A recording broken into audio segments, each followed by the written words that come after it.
bienvenue sur la chaîne. N'oubliez pas de vous abonner et de cliquer sur le bouton j'aime pour ne manquer aucune autre histoire choquante et captivante. Profitez bien du visionnage.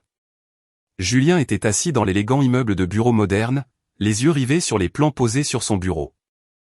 La lumière du soleil de fin d'après-midi filtrait par les fenêtres, projetant de longues ombres sur le bois poli. Malgré son calme extérieur, son esprit était tout sauf tranquille. Quelque chose n'allait pas avec Émilie depuis quelques mois, mais il n'arrivait pas à mettre le doigt dessus. Leur relation avait toujours été solide, confortable. Ils étaient le couple que leurs amis enviaient. Stable, se soutenant mutuellement, toujours là l'un pour l'autre. Mais maintenant, cette stabilité semblait être une illusion. Émilie, sa femme depuis 7 ans, était devenue distante. Au début, il a mis ça sur le compte du travail. Elle avait commencé un nouveau poste en marketing dans une start-up en pleine croissance, un poste qui exigeait de longues heures et de fréquents voyages d'affaires. Il n'était pas rare qu'elle rentre tard ou même qu'elle passe la nuit chez un collègue pour une réunion impromptue et rapide. Il n'y a pas beaucoup réfléchi. Ils étaient tous les deux des adultes.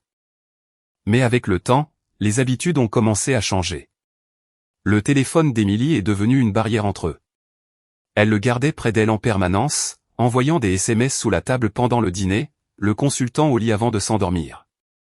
Quand elle sortait, elle restait vague sur ses projets. Une soirée entre filles, ou un événement professionnel. Toujours quelque chose, toujours quelque part. Julien n'était pas du genre à fouiner, mais les doux murmures du doute ont commencé à le ronger. Il a essayé de les ignorer, mais chaque fois qu'il rentrait du travail pour la trouver assise sur le canapé, fixant son téléphone avec une expression indéchiffrable, quelque chose clochait. Et puis il y a eu l'enterrement de vie de jeune fille. C'était la semaine de l'anniversaire d'Émilie, et elle lui avait dit en passant que ses collègues lui organisaient une petite soirée entre filles pour fêter ça. Elle y faisait allusion depuis des jours, disant qu'elle avait hâte de passer une soirée amusante avec ses amis. Julien avait prévu un dîner tranquille pour deux le jour de son anniversaire, juste tous les deux. Il pensait que ce serait bien d'avoir un peu de temps ensemble après le mois agité qu'ils avaient tous les deux eu. Mais quelque chose continuait de le tarauder, un sentiment de malaise qu'il ne pouvait pas chasser. Le soir de la fête, Julien a décidé de passer au lieu de rendez-vous, un bar branché du centre-ville. Il n'avait aucune intention de la confronter. Il voulait simplement voir par lui-même avec qui elle passait du temps. Ce n'était pas le genre d'Émilie de sortir avec ses collègues pour son anniversaire, et plus il y pensait, plus ses soupçons s'intensifiaient. Il est arrivé vers 20h30, ses pas résonnant dans le parking vide alors qu'il se dirigeait vers l'entrée. Les néons du bar clignotaient dans l'obscurité, projetant une faible lueur sur le trottoir. Julien s'est arrêté un instant, prenant une profonde inspiration. C'était le moment. Il allait soit confirmer ses craintes, soit se rendre compte qu'il était paranoïaque. Quand il est entré, son cœur s'est serré. L'endroit était bondé, rempli du bourdonnement habituel des rires et des verres qui tintent. Mais alors que ses yeux parcouraient la foule, il n'a vu ni Émilie ni aucune des femmes qu'elle avait mentionnées. Au lieu de cela, son regard s'est posé sur un groupe d'hommes blottis autour d'une table au fond de la salle. Leur rire était bruyant et insouciant, leurs corps serrés les uns contre les autres alors qu'ils discutaient avec animation. Et là, au milieu du groupe, se trouvait Émilie, la tête renversée en arrière dans un rire plus fort que d'habitude, ses yeux pétillant d'une lueur malicieuse. Elle était en compagnie d'hommes, sa main reposant sur l'épaule d'un homme que Julien ne reconnaissait pas. Elle avait toujours été amicale, voire extravertie. Mais c'était différent. Ce n'était pas l'Émilie qu'il connaissait. L'estomac de Julien s'est noué en la regardant. Elle s'est penchée plus près de l'homme, sa main effleurant son bras d'une manière qui semblait trop familière, trop intime. Ses yeux ont rencontré ceux de l'homme, et il y avait là une douceur, une tendresse que Julien n'avait jamais vue auparavant. Son esprit s'emballa, son cœur battant dans sa poitrine. Il voulait s'approcher d'elle, la confronter sur le champ, mais quelque chose le retenait. Ses pieds semblaient figés au sol, comme s'il regardait de loin. Il savait que s'il l'approchait maintenant, il n'y aurait pas de retour en arrière. L'image d'elle, riant et si facilement à l'aise avec cet étranger, serait gravée dans sa mémoire pour toujours. Mais il ne pouvait pas détourner le regard. Émilie a jeté un coup d'œil par-dessus son épaule, et quand ses yeux ont croisé les siens, elle s'est figée. Pendant une fraction de seconde, le sourire a disparu de son visage, et elle ressemblait à un chevreuil pris dans les phares. Mais ensuite, comme si elle reprenait contenance, elle s'est rapidement levée et s'est dirigée vers lui, son visage s'illuminant d'un sourire gêné. « Julien, qu'est-ce que tu fais ici » demanda TL, sa voix aiguë, trop forcée. Il força un sourire, essayant de calmer ses nerfs. « Je pensais te faire une surprise. Tu n'avais pas mentionné que c'était une soirée mixte. » Elle rit, mais c'était un rire creux. Et Julien ne put s'empêcher de remarquer comment ses yeux papillonnaient nerveusement vers l'homme à qui elle avait parlé. Il n'était pas sûr si c'était son imagination, mais il crut voir un éclair d'irritation sur le visage de l'homme avant qu'il ne se détourne. « Ouais, je ne m'y attendais pas non plus, » dit Émilie, son rire n'atteignant pas tout à fait ses yeux. « Je pensais que ce seraient juste les filles, mais bon, les choses se sont mélangées. » Julien ne la croyait pas. La façon dont elle a dit « mélanger » ne sonnait pas juste. Le groupe d'hommes à la table ne ressemblait pas à un groupe de collègues, et il n'avait pas l'air d'un événement professionnel typique. Non, il y avait quelque chose de louche dans tout ça. « Eh bien, je peux rester pour un verre, » dit Julien, sa voix basse. « Je ne voulais pas interrompre ton amusement. » Émilie semblait mal à l'aise, mais elle a rapidement retrouvé son sang-froid. « Bien sûr. Reste. Je veux dire, c'est une fête après tout. » Elle a reporté son attention sur la table, adressant un sourire d'excuse à l'homme avec qui elle avait parlé. Julien ne pouvait s'empêcher de se sentir comme un étranger dans sa propre vie. Il l'a regardée pendant quelques instants, son rire se mêlant au reste du bruit autour de lui, mais la vue d'elle avec lui, de son rire trop libre, de le toucher trop facilement, restait dans l'esprit de Julien comme une écharde. Il ne savait pas exactement ce qui se passait, mais il pouvait le sentir. Quelque chose avait changé. Émilie était différente. Alors que la soirée avançait, Julien continuait de s'asseoir au bar, l'esprit tourbillonnant. Il n'a pas fait de scène. Il ne l'a pas confrontée. Il l'a simplement observée. Il a observé la façon dont elle bougeait, la façon dont elle riait, la façon dont elle faisait sourire l'homme. Et à ce moment-là, Julien a réalisé que la personne qu'il pensait si bien connaître, la femme qu'il avait épousée, la femme en qui il avait toute confiance, lui échappait. Mais il ne savait pas comment l'arrêter. Les jours qui ont suivi cette nuit ont été comme une lente combustion pour Julien. Son esprit était obscurci par l'image d'Émilie, riant et insouciante, son corps se penchant dans l'espace personnel de cet homme d'une manière qui semblait trop naturelle. Il ne pouvait pas se défaire du sentiment de malaise dans son estomac, de la pensée consciente que quelque chose n'allait terriblement pas dans leur mariage. Émilie, bien sûr, agissait comme si de rien n'était. Elle était redevenue elle-même, la femme qu'il aimait, la femme qui semblait toujours si parfaitement contente de leur vie commune. Elle n'a plus mentionné la nuit au bar. Elle vaquait à ses occupations, toujours avec un sourire, toujours avec un contact doux et aimant quand elle le voyait. Mais pour Julien, tout cela ressemblait à une performance. Cette nuit au bar lui avait ouvert les yeux sur quelque chose qu'il ne pouvait ignorer. L'intimité décontractée qu'elle partageait avec cet homme. Ce n'était pas juste un lapsus. Ce n'était pas juste une interaction amicale. Cela semblait trop personnel, trop familier. Il y avait quelque chose de plus là, quelque chose qu'il n'était pas censé savoir. Mais que pouvait-il faire ? Il était pris entre le désir de la confronter immédiatement pour exiger des réponses et la peur paralysante d'avoir peut-être tort. Peut-être qu'il était juste paranoïaque. Émilie avait toujours été son roc, son refuge. Il ne voulait pas briser cette illusion, cette idée réconfortante de leur vie parfaite.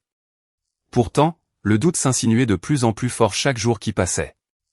Son instinct lui disait que quelque chose avait changé, et il avait besoin de connaître la vérité. Julien n'avait jamais été du genre à envahir la vie privée d'Émilie. Il respectait son espace et il lui faisait entièrement confiance. Mais dernièrement, cette confiance avait été ébranlée, et il se trouvait en territoire inconnu. Un soir, alors qu'Émilie était dans la cuisine en train de préparer le dîner, Julien était assis dans le salon, les yeux attirés par son téléphone, posé sans surveillance sur la table basse. C'était une erreur de jugement momentanée, se dit-il. Un moment où la curiosité a pris le dessus. Il savait que c'était mal, mais il ne pouvait pas s'en empêcher, il devait savoir.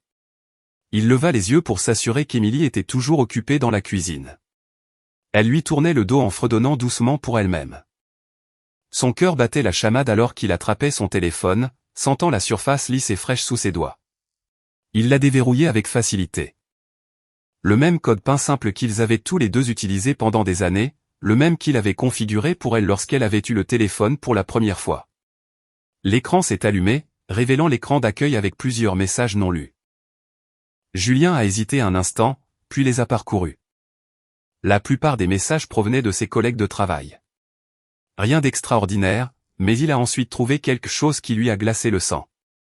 En haut de l'écran se trouvait un message d'Alexandre, l'homme qu'il avait vu avec Émilie au bar. « J'ai hâte de te voir demain soir. Je pense qu'on devrait aller dans ce nouveau restaurant italien. Juste nous deux. Qu'en penses-tu » La main de Julien tremblait en lisant les mots. Son souffle se coupa dans sa gorge. Il a fait défiler plus loin, et c'était encore là. Plus de messages, plus d'échanges, plus de projets de se retrouver. Ils s'envoyaient des SMS depuis des semaines, et chaque message semblait devenir plus intime, plus personnel. Dans l'un des messages, Alexandre l'appelait par un surnom, un que Julien n'avait jamais entendu auparavant. « Tu me manques, Mimi. J'ai hâte de te revoir. On rendra ça spécial cette fois. » Les mots brûlaient dans l'esprit de Julien. Son cœur souffrait alors qu'il reconstituait tout. La distance soudaine, les nuits tardives, les voyages d'affaires. Émilie lui avait menti. Et depuis combien de temps? Comment pouvait-elle lui faire ça? Ses mains tremblaient maintenant, et son estomac se tordait d'un mélange écœurant de colère, de douleur et d'incrédulité. Il avait été si aveugle, si confiant. Alors que la nuit s'éternisait, Julien ne pouvait se résoudre à reposer le téléphone. Il était figé sur place, chaque message confirmant sa pire crainte. Émilie avait une liaison avec Alexandre et il ne l'avait pas vu venir. Comment avait-il pu être si inconscient? Il lui avait fait entièrement confiance et elle l'avait trahi de la pire des manières. Son esprit s'emballa, ses émotions se déchaînèrent. Une partie de lui voulait la confronter sur le champ, lui jeter le téléphone au visage et exiger des réponses. Mais l'autre partie de lui, celle qu'il aimait encore, lui disait d'attendre, de réfléchir soigneusement à la manière d'aborder la situation. Parce qu'au fond de lui, Julien savait qu'une fois qu'il l'aurait confronté, leur monde volerait en éclats. Il n'y aurait pas de retour en arrière. Il se leva lentement, reposant le téléphone à sa place sur la table basse. Il ne voulait pas qu'elle sache qu'il l'avait vu. Pas encore. Il avait besoin de temps pour réfléchir. Du temps pour digérer la douleur qui s'installait profondément dans sa poitrine. La blessure était comme un poids lourd qui l'écrasait de l'intérieur. Pendant les jours suivants, Julien a fait comme si de rien n'était. Il allait toujours au travail. Il dînait toujours avec Émilie. Il l'embrassait toujours pour lui souhaiter bonne nuit, mais tout semblait faux. Il ne pouvait pas la regarder sans penser aux messages, aux mensonges. Son esprit était consumé par les pensées d'Alexandre, de leur rencontre secrète, de la trahison qui planait comme un nuage noir entre eux. Chaque fois qu'elle lui souriait, chaque fois qu'elle le touchait, cela sonnait creux. Il ne pouvait pas sentir la chaleur qu'il avait autrefois. Il ne pouvait pas ignorer le vide froid qui définissait maintenant leur relation. Il voulait la confronter. Il voulait exiger la vérité, la dénoncer pour tout ce qu'elle avait fait. Mais à quoi cela servirait-il? Est-ce que ça lui apporterait la conclusion qu'il cherchait, ou est-ce que ça ne ferait que le briser davantage? Pendant des jours, il a lutté avec lui-même. Il savait qu'il ne pouvait pas continuer à vivre ce mensonge. Mais comment pouvait-il se résoudre à détruire tout ce qu'ils avaient construit ensemble? C'était tard un jeudi soir que la résolution de Julien a finalement cédé. Émilie était rentrée plus tard que d'habitude. Son visage était rouge et ses cheveux ébouriffés par le vent. Elle s'est excusée d'être en retard comme d'habitude, offrant une faible excuse à propos d'une réunion tardive avec un client. Mais cette fois, Julien n'y a pas cru. Alors qu'elle posait son sac à main et allait à la cuisine pour prendre un verre de vin, il ressentit un sentiment soudain et écrasant de finalité. Le temps de faire semblant était terminé. Il devait savoir. Il devait l'entendre de sa bouche. Il la suivit dans la cuisine, se tenant silencieusement dans l'embrasure de la porte alors qu'elle versait le vin. « Émilie, dit-il, sa voix basse mais ferme. Nous devons parler. » Elle leva les yeux, surprise par le ton de sa voix. « Qu'est-ce qui ne va pas, Julien ? » « Tu sais exactement ce qui ne va pas, » répondit-il, le cœur battant à tout rompre dans sa poitrine. « Nous n'allons pas bien, Émilie. Quelque chose se passe depuis des mois maintenant, et j'ai besoin de savoir ce que c'est. » Son expression vacilla un instant, puis elle la masqua rapidement d'un sourire. « Julien, tu réagis de manière excessive. C'est juste le travail. » « C'est juste, arrête, » l'interrompit Julien. Je t'ai vu, Émilie, au bar. Avec lui? Son visage devint pâle, le verre de vin tremblant dans sa main. Qui, Julien? De quoi parles-tu? Julien prit une profonde inspiration, forçant les mots à sortir. Alexandre, tu le vois, n'est-ce pas? Le silence entre eux pesait lourdement dans l'air, suffocant et tendu. Le cœur de Julien battait la chamade dans sa poitrine, mais il ne recula pas. Il avait attendu ce moment trop longtemps, et maintenant que la vérité était sur le point d'être dite, il ne pouvait pas se permettre de détourner le regard. Les yeux d'Émilie s'écarquillèrent, un fugace moment de panique traversant son visage. Elle posa le verre de vin, mais sa main trembla légèrement en effleurant le bord. Pendant une fraction de seconde, elle sembla sur le point de nier ou même de mentir effrontément. Mais Julien savait. La vérité était là, écrite sur tout son être. Julien, commença Émilie, la voix basse et défensive. Je ne sais pas ce que tu crois avoir vu. Ce n'était pas comme ça. Tu n'as plus besoin de mentir, Émilie, coupa Julien, la voix ferme. Il fit un pas de plus vers elle, son regard inflexible. J'ai tout vu. J'ai vu comment tu étais avec lui, comment tu riais et le touchais, comment tu ne pouvais pas le quitter des yeux. Je l'ai vu et je sais que tu caches quelque chose. Son expression s'effondra. Pour la première fois, Julien vit une fissure dans sa façade soigneusement construite. Le masque de calme, l'extérieur confiant qu'elle avait si bien porté ces derniers mois, commença à glisser. Ses épaules s'affaissèrent, et elle laissa échapper un souffle tremblant. La pièce semblait plus froide, le poids de la vérité s'installant entre eux comme un mur de briques. Je ne voulais pas que ça arrive, dit-elle, sa voix à peine plus haute qu'un murmure. C'est juste arrivé. L'estomac de Julien se tordit d'un mélange de colère et d'incrédulité. Il avait espéré.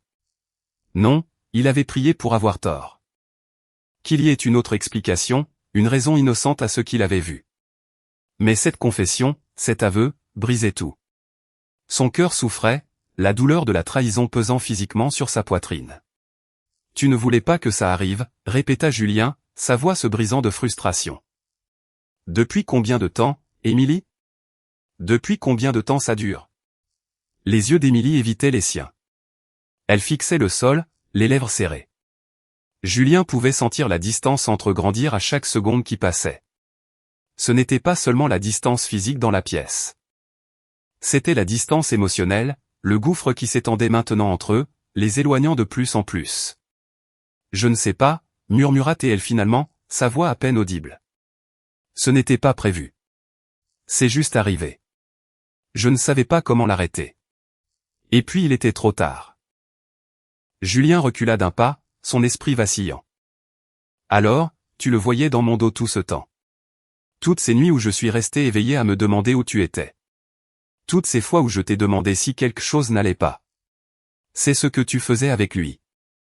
Émilie se mordit la lèvre, les yeux pleins de larmes. Je suis désolé, Ju. Je n'ai jamais voulu te faire de mal. Je n'ai jamais voulu ça. Mais je n'étais pas heureuse. Je n'avais pas l'impression d'être assez. Tu étais toujours si distant, si concentré sur ton travail. J'avais besoin de quelque chose. J'avais besoin de plus.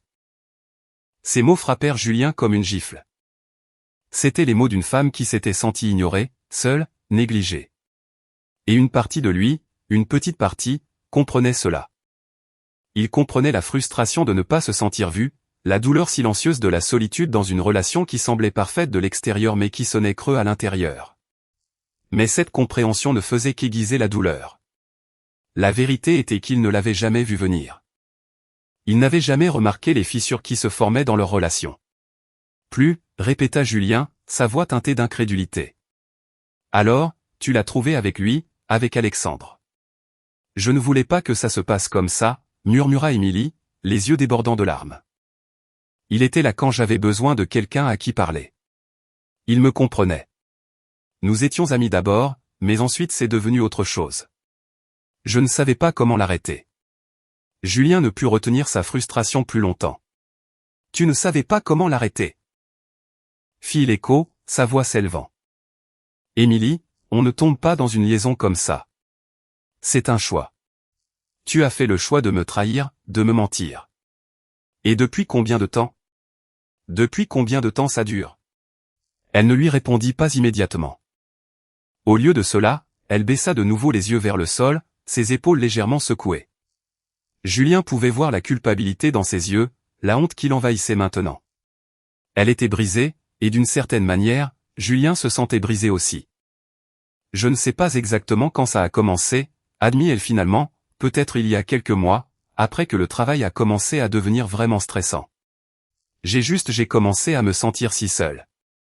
Tu travaillais toujours tard. Toujours distrait. J'avais l'impression que tu n'étais plus vraiment là pour moi. Et puis Alexandre, il m'écoutait. Il était gentil avec moi. Il m'a fait sentir que je comptais. La poitrine de Julien se serra. Il avait été si absorbé par son travail, si concentré sur la construction d'une carrière réussie qu'il n'avait pas vu les signes. Il n'avait pas remarqué à quel point Émilie s'éloignait de lui. Et maintenant, il était trop tard. Elle avait franchi une ligne qui ne pourrait jamais être effacée. « C'est ça, alors ?» demanda Julien, sa voix à peine plus haute qu'un murmure. « C'est comme ça que tu vas mettre fin à notre mariage ?» Le visage d'Émilie se crispa, les larmes coulant librement maintenant. « Non, Jus, s'il te plaît, ne dis pas ça. Je t'aime. Vraiment. Mais j'ai fait une erreur. Une énorme erreur. Je ne sais pas à quoi je pensais. Je n'ai jamais voulu que ça arrive. » Julien secoua lentement la tête, sa colère laissant place à un sentiment écrasant de tristesse. « Tu as déjà fait ton choix, Émilie. Je ne peux pas défaire ce qui a été fait. Tu m'as trahi, et je ne peux pas revenir à ce que nous avions. Je ne sais pas si je pourrai jamais te faire confiance à nouveau. » Les mots sonnaient comme un adieu final, leur poids s'abattant sur lui, l'écrasant sous l'énormité de la situation. Les sanglots d'Émilie remplissaient la pièce, mais Julien ne pouvait se résoudre à la réconforter. Il ne pouvait pas prétendre que tout allait bien. Pas alors que tout s'était si complètement effondré. Alors que le silence s'étirait entre eux, Julien réalisa qu'il n'y avait pas de retour en arrière possible. La femme qu'il avait épousée, la femme en qui il avait mis toute sa confiance, elle était partie. La personne qui se tenait devant lui maintenant était une étrangère, quelqu'un qu'il ne connaissait plus. Pendant un long moment, ils restèrent là, sans parler. L'air entre eux était épais de mots non dits, la réalité brute et douloureuse de leur situation s'installant. Finalement, Julien prit une profonde inspiration. « C'en est fini, Émilie. Je ne peux plus continuer comme ça. » Ses yeux s'écarquillèrent d'incrédulité. « Jus, s'il te plaît, ne me quitte pas. Nous pouvons surmonter ça. Je sais que j'ai tout gâché, mais nous pouvons arranger les choses. » « Non, » l'interrompit Julien, sa voix froide et définitive. « Je ne peux pas arranger ça. Tu as déjà fait ton choix. C'en est fini. » Avec ces mots, les derniers vestiges de leur relation s'effondrèrent. Julien ne resta pas pour en entendre davantage. Il se retourna et partit. Le poids de la décision l'écrasant à chaque pas qu'il faisait. Les semaines qui suivirent la confrontation de Julien avec Émilie furent un brouillard. Sa vie, autrefois si soigneusement construite autour de son travail et de son mariage, s'était dénouée en l'espace de quelques instants. Le choc initial de sa trahison planait encore sur lui comme un nuage. Mais au fil des jours, une colère plus ciblée commença à prendre racine dans sa poitrine.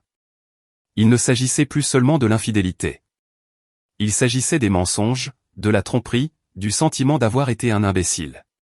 Elle s'était jouée de lui. Et maintenant plus que jamais, Julien voulait des réponses. Mais il y avait une chose qui avait commencé à le ronger. L'homme dans toute cette équation, l'homme qui avait détruit son monde, Alexandre. Julien ne savait pas grand-chose de lui, si ce n'est qu'il était un associé d'Émilie, quelqu'un qui était devenu une figure de sa vie d'une manière qui ne lui avait jamais semblé suspecte auparavant. Mais maintenant, avec tout au grand jour, Julien ne pouvait s'empêcher de ressentir un profond ressentiment envers lui. Il avait été le catalyseur de ce chaos. Si Alexandre n'était pas entré en scène, peut-être qu'Émilie lui serait restée fidèle. Peut-être.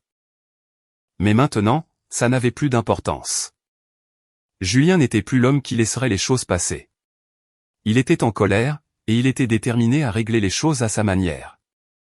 Demander le divorce était la première étape logique. Julien avait toujours été pratique, méthodique dans tout ce qu'il faisait, et ce n'était pas différent. Il a appelé un avocat et a entamé la procédure. Il n'avait pas besoin de faire traîner les choses, il n'en avait pas envie. Émilie s'était déjà excusée, l'avait supplié de reconsidérer, mais la résolution de Julien était inébranlable. L'amour qu'il avait autrefois ressenti pour elle était maintenant souillé, et chaque souvenir avait le goût d'un mensonge. Il a quitté leur domicile commun pour un petit appartement, un qu'il avait choisi avec la logique froide et clinique d'un homme qui avait été échaudé. Ça ne ressemblait en rien à leur ancien logement. Pas de chaleur, pas de confort. C'était une page blanche, austère. Il n'avait plus besoin de réconfort. Il avait juste besoin de passer la journée sans avoir l'impression de se noyer dans la douleur. Émilie, de son côté, était dévastée. Elle a tout essayé. Elle l'appelait tous les jours, envoyait SMS sur SMS, le suppliant de revenir. Elle affirmait que tout était une erreur, qu'elle ne savait pas à quoi elle avait pensé, mais le mal était fait. Julien n'était pas ému. Il ne répondait pas à ses SMS, ne décrochait pas ses appels. Il n'y avait rien qu'elle puisse dire qui le ferait changer d'avis. C'était fini. La procédure de divorce s'est déroulée sans heurts au début. Émilie avait admis l'adultère et était prête à négocier un règlement rapide, espérant probablement éviter une humiliation supplémentaire. Julien ne se souciait pas de l'argent, de rien d'autre que de tourner la page. Mais à mesure que la procédure s'éternisait, le poids de la situation a commencé à s'enfoncer plus profondément. Les papiers du divorce ont été déposés, les signatures échangées, et en un mois, leur mariage était légalement terminé. Julien pensait que le plus dur serait les retombées émotionnelles. Mais curieusement, ce ne fut pas le cas. En fait, après que le divorce fut finalisé, quelque chose a changé en lui. La colère qui couvait depuis des semaines a commencé à se solidifier en un désir froid et calculé de justice. Il ne pouvait pas pardonner à Émilie. Pas maintenant, pas après tout ce qu'elle avait fait. Mais il pouvait lui faire sentir ce qu'il avait ressenti. L'amertume de la trahison, la perte de tout ce qui semblait autrefois certain. Et il y avait une personne qui devait ressentir cette amertume tout autant. Alexandre. L'esprit de Julien, vif et précis comme toujours, a commencé à élaborer un plan. Il connaissait le monde dans lequel Alexandre vivait, les hautes sphères de l'entreprise, un milieu vulnérable au scandale. En tant que chef d'entreprise, Alexandre était lié à son image publique et à sa réputation. Et Julien avait quelques relations de son côté. Il a commencé à passer des appels. Il a contacté d'anciens collègues, des gens qui connaissaient des gens dans le secteur. Il a appris des choses sur Alexandre, des choses qu'il ne savait pas auparavant. Julien a découvert que l'entreprise d'Alexandre était en difficulté avec une fusion à venir. L'accord était sur le point d'échouer depuis des semaines, et la dernière chose dont Alexandre avait besoin était une mauvaise presse ou le moindre soupçon de scandale. Julien a également appris qu'Alexandre avait l'habitude de prendre des raccourcis, des divergences financières mineures mais significatives, des choses qui pourraient soulever de sérieux doutes si quelqu'un choisissait de creuser. Et c'est exactement ce que Julien a décidé de faire. Il a divulgué anonymement des informations sur les transactions douteuses d'Alexandre à quelques journalistes de premier plan, en s'assurant de présenter les choses de manière à ce qu'il semble qu'une histoire majeure était en train de se dérouler. Il s'est assuré que les journalistes connaissaient la fusion, les enjeux, et comment ce scandale pourrait faire s'effondrer tout ce pour quoi Alexandre avait travaillé. L'histoire a éclaté en une semaine. Les retombées ont été rapides et dévastatrices. La réputation d'Alexandre a été ternie presque du jour au lendemain, et la fusion sur laquelle il comptait s'est effondrée. L'action de l'entreprise a chuté, et bientôt, tout le monde a su la vérité. Alexandre n'était pas seulement un homme d'affaires prospère. C'était un homme qui avait pris des raccourcis, pris des risques et utilisé des méthodes contraires à l'éthique pour arriver à ses fins. Julien ne s'est pas arrêté là. Il s'est assuré qu'Alexandre ressente tout le poids de sa vengeance. Il a envoyé des tuyaux anonymes à d'autres partenaires commerciaux, s'est assuré que certaines des transactions les plus douteuses d'Alexandre soient mises en lumière, et a regardé le monde de cet homme s'effondrer lentement. Le plan de Julien a fonctionné mieux qu'il ne l'avait espéré.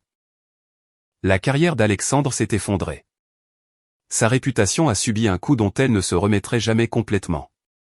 Bientôt, il a disparu de la scène publique, faisant face aux conséquences de ses propres actions. Des mois plus tard, Julien était assis dans son nouvel appartement, regardant la ville. Il ne se sentait pas triomphant. Il ne se sentait pas heureux. En fait, il se sentait vide. Il avait obtenu ce qu'il voulait, sa vengeance. Il avait ruiné la vie d'Alexandre tout comme il avait ruiné la sienne. Mais maintenant que c'était fait, Julien réalisa quelque chose. Cela ne lui apportait pas la paix.